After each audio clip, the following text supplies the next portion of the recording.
Hello friends, I am Dr. Rohini Ruhil. As we are watching the formation of 18th Lok Sabha in world's largest democracy, let's discuss political determinants of health.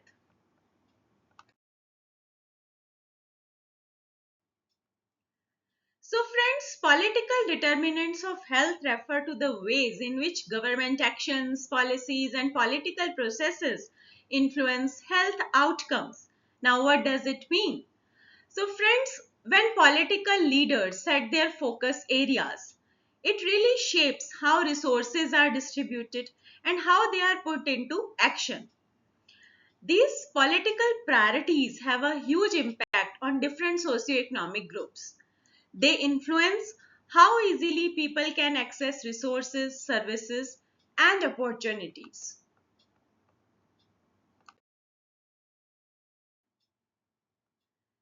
Now, friends, when funding is not distributed equally, it can lead to unequal access to healthcare services. Often, what happens? Government investments are not evenly spread out and tend to favor regions with political influence. Politicians usually focus on areas with high electoral importance, which means remote or less politically significant areas often get neglected.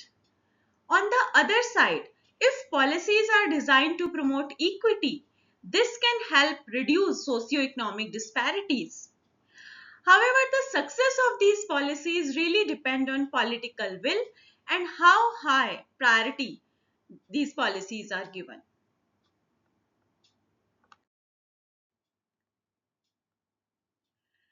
Also, friends, when there is corruption and inefficiency, it can really mess up with the delivery of the services.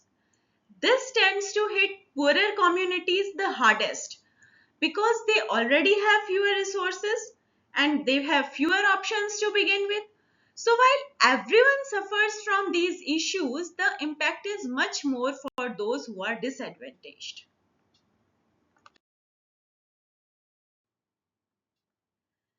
Now, friends, what are those adverse health outcomes, especially for the disadvantaged? First is higher rates of infant and maternal mortality due to inadequate healthcare facilities. Second is persistent burden of communicable diseases like tuberculosis and malaria. Third is rising incidence of non-communicable diseases such as diabetes, cardiovascular diseases with limited public healthcare support and much more.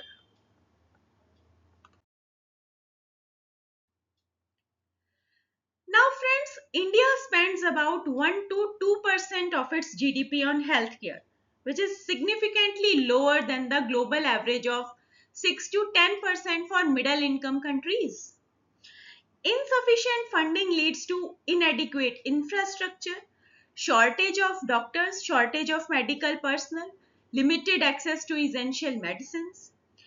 India's health expenditure also lags behind other BRICS countries. On the other hand, developed nations have substantially higher health spending, which results in better health outcomes and better health infrastructure in those countries.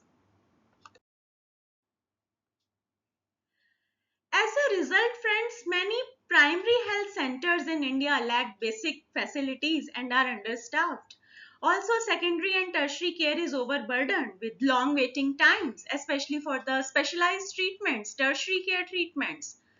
And government hospitals, as you all have seen, often face overcrowding, leading to compromised patient care. The quality of care also suffer, and there is limited investment in preventive health measures, leading to high disease burden.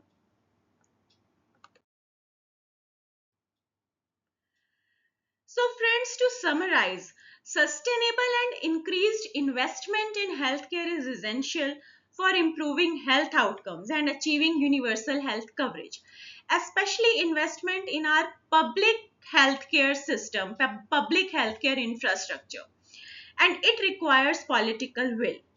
So, in conclusion, health of a nation is closely linked to its political environment.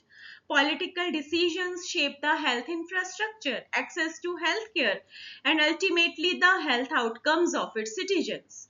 So with this, I end my presentation. Kindly press the like button if you found this video useful and subscribe to the channel for regular updates. Thank you very much. Bye bye.